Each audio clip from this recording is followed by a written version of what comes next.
लकल हम्द या अल्लाह अस्सलातु वस्सलामु अलैका या रसूल अल्लाह अम्मा बाद।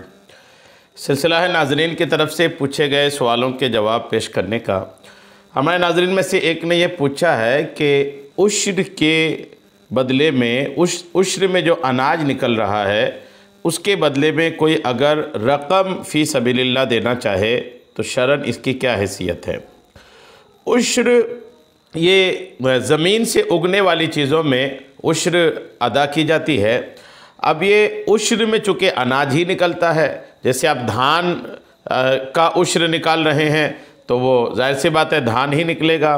और अगर आप दिगर किसी चीज़ का जो भी आपने खेती से उगाया है आपने अगर उसका उश्र निकाला है तो वही सामान जो उश्र में है उसी का 10वां या 20वां हिस्सा उश्र में निकाला जाता है।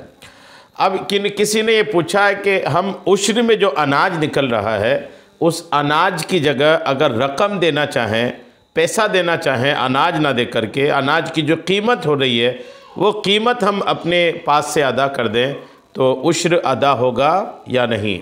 आइए जवाब तवज्जो के साथ सुनने की सआदतें हासिल कीजिए। ज़मीन की पैदावार तैयार होकर जब काटने के काबिल हो जाए तो उश्र का असल ताल्लुक़ उसी पैदावार से है।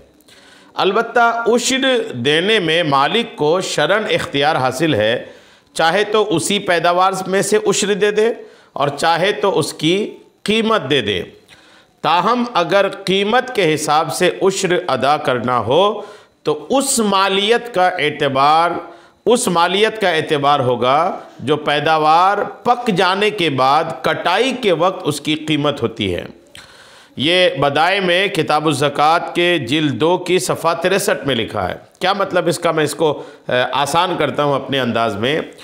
उश्र निकालने वाला, पहला तो जवाब तो आप ये याद रखें कि उश्र निकालने वाला चाहे तो अनाज ना दे करके कीमत दे सकता है, पैसा दे सकता है, पैसा देने में कोई हरज नहीं है। उश्र में अनाज ना दे करके रकम देना चाहें बिल्कुल दे सकते हैं, कोई दिक्कत नहीं। अब रकम जो देंगे तो कीमत किस वक्त के अनाज की लगाएंगे, ये बहुत काबिल तवज्जो बात है। इसी की वजाहत फ़क़हा ने किया है। उश्र में अनाज के बदले में आप अगर रकम देना चाहते हैं तो वो किस वक्त के अनाज की कीमत होगी, तो याद रखिएगा अनाज पक कर जब तैयार हो जाता है ना उस वक्त जो कीमत बनेगी वही कीमत आपको अनाज के बदले में देनी पड़ेगी।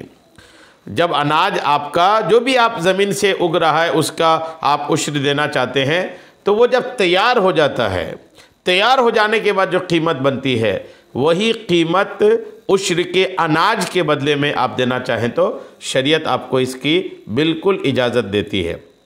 तो जवाब यही है कि आप उश्र में अनाज के बदले में अगर कीमत, पैसा, रकम देना चाहते हैं तो शरीयत इसकी इजाज़त देती है। उम्मीद है बात आपको समझ में आ गई होगी।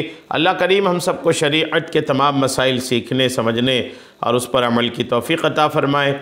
आमीन बिजाहिन नबील अमीन सल्लल्लाहु तआला अलैहि वसल्लम।